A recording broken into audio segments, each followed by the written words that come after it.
Le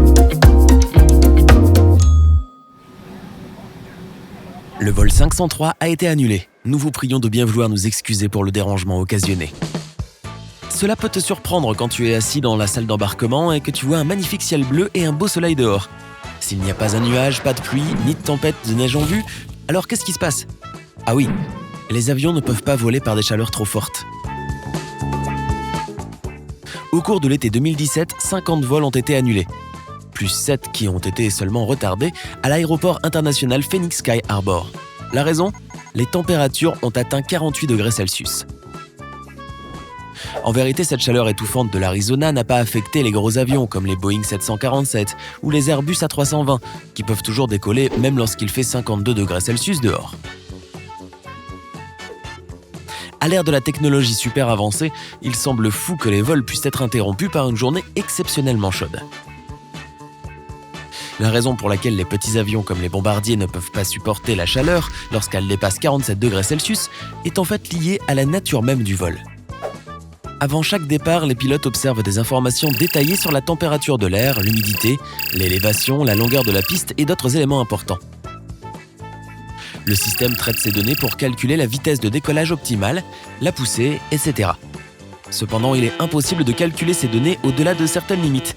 L'une de ces limites est une température caniculaire. Pour comprendre cela, il faut d'abord savoir ce qui fait voler les avions. Alerte spoiler, ce n'est pas de la poussière magique de fée. Non, c'est la capacité de générer suffisamment de portance. S'il n'y a pas de portance, un avion ne pourra pas décoller et rester en l'air. Alors d'où vient cette portance ? Tout est lié aux ailes et à la manière dont elles sont conçues pour rediriger le mouvement de l'air. Les ailes entrent en collision avec les particules d'air et les poussent vers le bas.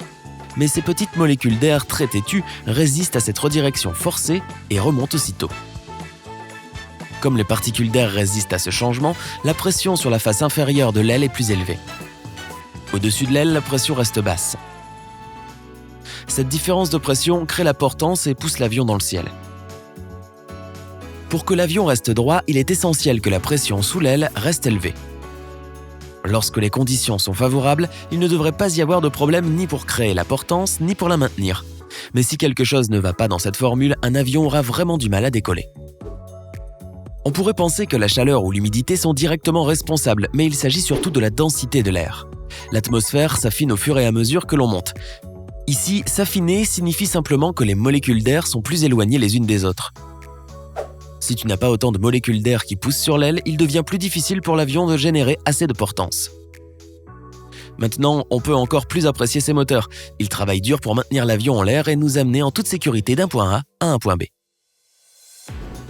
Ok, alors qu'en est-il de toute cette discussion au sujet des avions qui ne peuvent pas voler par des chaleurs trop fortes ? Le temps chaud a le même effet sur l'air que les altitudes plus élevées. Autrement dit, plus la température est élevée, moins l'air est dense. Les ailes n'ont alors presque rien pour pousser et s'élever dans les airs. Dans ce cas, l'avion devrait se déplacer beaucoup plus rapidement pour être en mesure d'obtenir la portance dont il a besoin pour décoller. Le problème avec ça, c'est que la piste d'atterrissage ne peut pas s'allonger.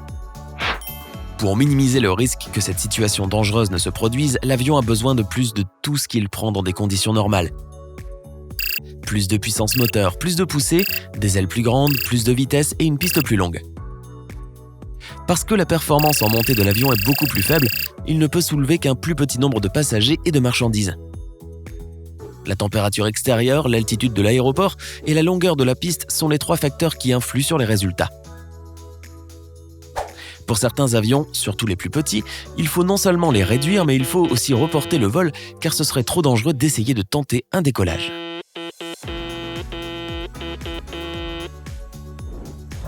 Une densité d'air plus faible est le principal problème par temps caniculaire, mais ce n'est pas le seul.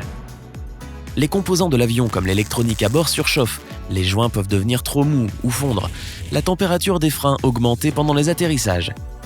Il peut y avoir des problèmes de refroidissement de la cabine, beaucoup de choses peuvent tomber en panne par des températures extrêmement chaudes. Et n'oublie pas non plus qu'il faut des gens pour entretenir l'avion et l'aéroport. Beaucoup d'entre eux travaillent à l'extérieur et la chaleur les affecte directement, ce qui rend les conditions de travail insupportables. L'aéroport international Phoenix Sky Harbor n'est évidemment pas le seul aéroport où les températures élevées ont perturbé les emplois du temps et les plans des passagers. En 2013, lors d'une vague de chaleur au Royaume-Uni, de nombreux voyageurs n'ont pas pu monter à bord de leur vol réservé pour alléger le poids des avions. C'est ce qu'il s'est passé à l'aéroport de London City, où les pistes sont plus courtes que celles des autres aéroports de la capitale. Laisser quelques passagers au sol est l'une des solutions possibles lorsque l'avion est obligé de décoller, quelle que soit la température extérieure. Réduire la cargaison ou voler avec un réservoir de carburant qui n'est pas plein, ils peuvent toujours faire le plein dans un endroit plus frais plus tard, sont d'autres options possibles. Dans certains endroits du monde, la chaleur n'est pas une gêne temporaire, mais une situation permanente à laquelle les gens doivent faire face. Le Moyen-Orient, par exemple, abrite l'une des plaques tournantes les plus importantes du monde en matière de transport, l'aéroport international de Dubaï.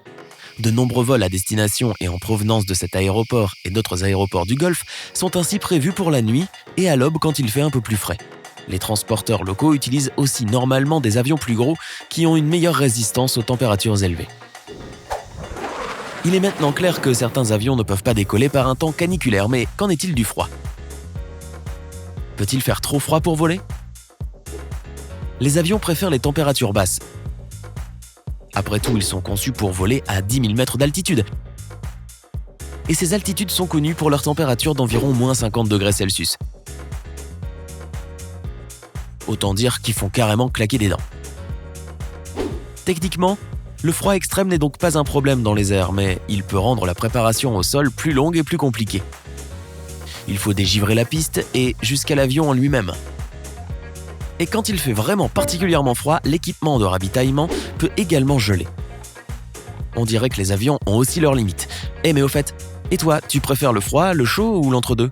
Fais-moi savoir dans les commentaires ci-dessous. Quoi qu'il en soit, alors que nous continuons à explorer les limites de l'aviation actuelle, je ne peux pas m'empêcher de me demander s'il peut y avoir trop de vent pour pouvoir voler.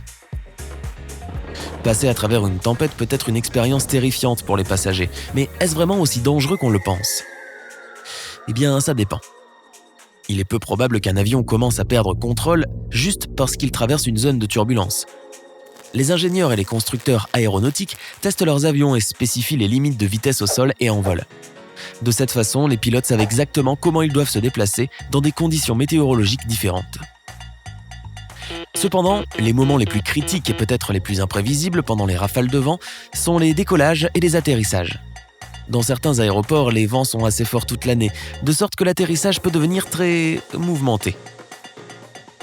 C'est risqué et il faut un pilote vraiment pro pour atterrir pendant un wing strike. C'est quand l'aile heurte la piste.